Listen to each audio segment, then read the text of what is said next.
Hello, YouTubers, friends.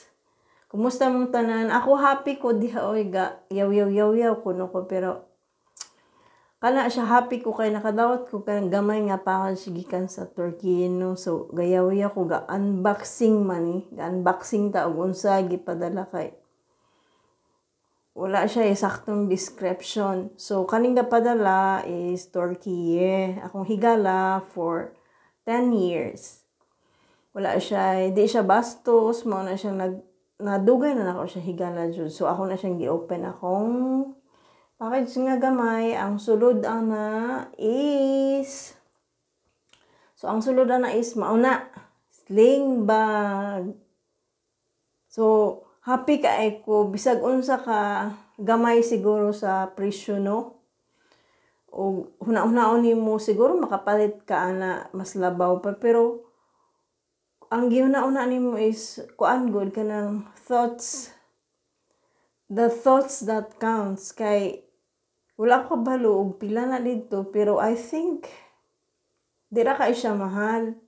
So naapon na pero happy kay ko as in kay first time na ako nakadawat og kanang regalo for pila no ko katuig diri sa Dubai mag 12 na hapit kiniabot ko diri 2013 June. So pila na lang ka kuan maabot ako og 12 ka tuig diri wala ako kadawat. So first time na ako nakadawat karon. Kana siya anklet I think 10k. Pero di siya gold, di siya pure gold. Mailan man yung gold. 10k siguro na di ko sure basta wala po na ako sige gigamit. Ang ako ara is himo ra gisave na ako siya memories kay basta maguba. Sayang. Ang ako ba na ako mahinduman kay kuan man kanang dugay naman ako nako siya gala wala po'y plano magkita kay wala ko kabalo sa iyang status. So maura na among panakigalahi usay may istorya usay po dili. Lalaki siya of course. 47 na iyang edad then wala ra kanang mag-istorya mi usay kanang chat ra usay po dili. So ang amora is naghigala ay may atong kuan gadula may quiz up. Mahilig siya sa mga dula sa online games atong kabahin og geography to dito mi naghigala kay usay pwede man magdula mo duha ka uban mo or kuan mo kanang opponent. So dito mi nagkahigala niya mao na siya nga nalipay kay ko kay the thoughts that counts. So kato siya di kanang bracelet, di siya bracelet, di po siya necklace, that is anklet.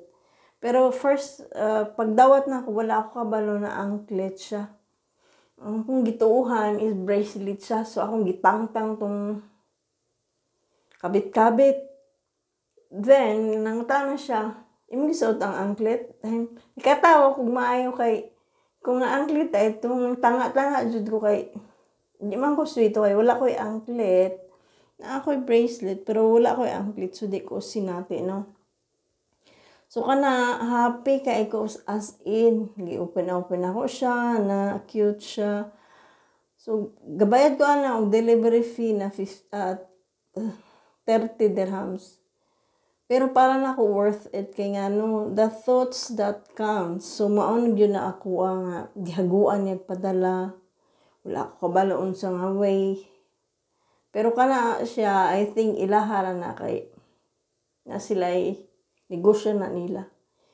So maura na siya memories kay wala man po ko'y uyab, wala ko'y bana na naminyo ang tuglain dugay na. So for me, og regaluhan ko ginana, wala man po na diri, okay ra na ako, gipadala naman na. So dawaton, syempre. Kay for me, I'm free nga mo dawat og regalo, especially, kuan man siya kanang, kinasing-kasing na siya hinatag, wala po siya kabastusan ng gipangay ka na ako. Mogan nag-tiner siya og higala na pulo na katuig kay ngano. Akong ganahan niya kay di siya bastos ba di siya para sa uban. Ug dili po ko mo reply niya pila ka adlaw di ra po siya masuko. So hi. chat usahay po dili. Pero kuan sila ang ilang kanang Turkish people mura sila kuan caring. Alay sila kay responsible, mura ako na notice ana nila. Maski sa ilahang teleserye, responsible sila niya kanang strong personality. So maura na no, salamat kay sa tanan. God bless.